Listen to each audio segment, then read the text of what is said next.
will be here. And that is Albert Hoffman. And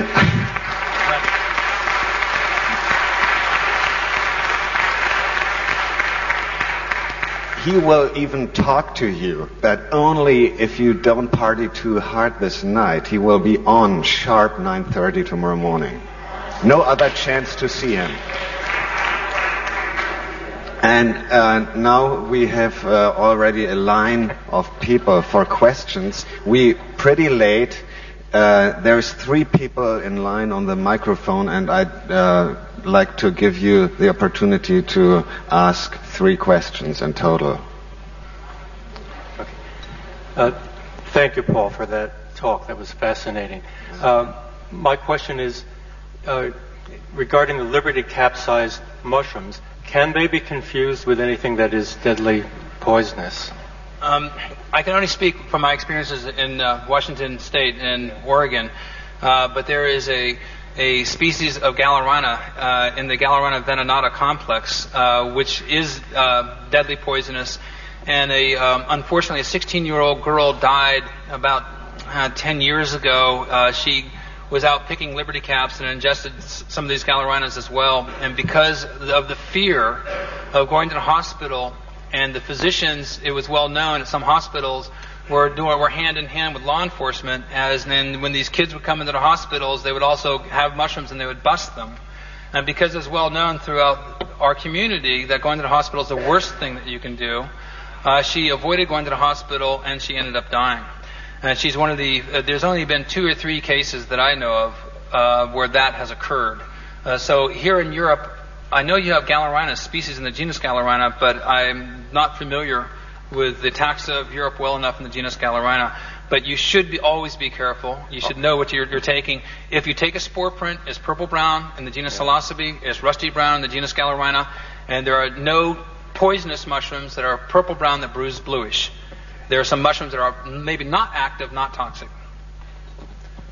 My name is Nate, and I'm from Seattle, Washington State. And first off, I would just like to briefly thank you for spreading this good information, Paul. Thank you very much.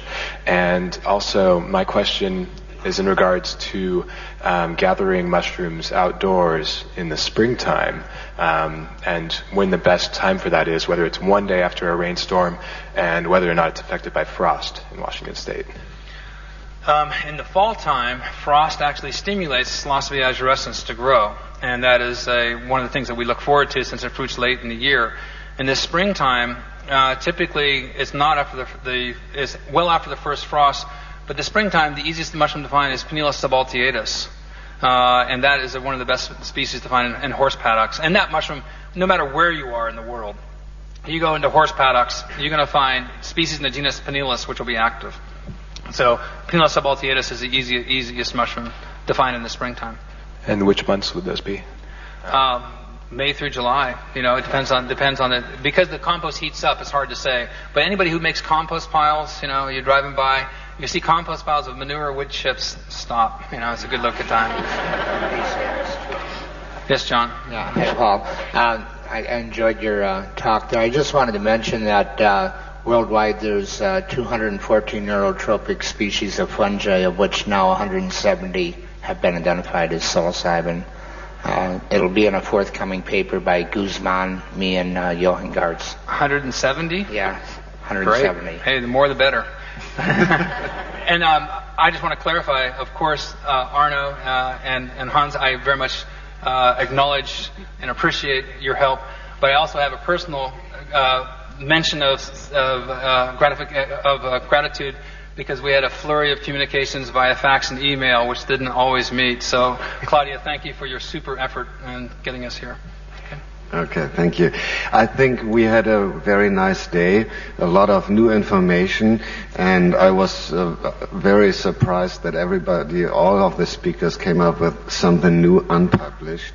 And for your information, next year, the yearbook number 7, the yearbook for ethnomedicine and the study of consciousness, will publish all the papers of this conference.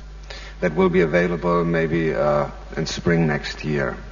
So I wish you a very pleasant night and have beautiful dreams and curing sleeps. See you tomorrow. Huh? Good evening.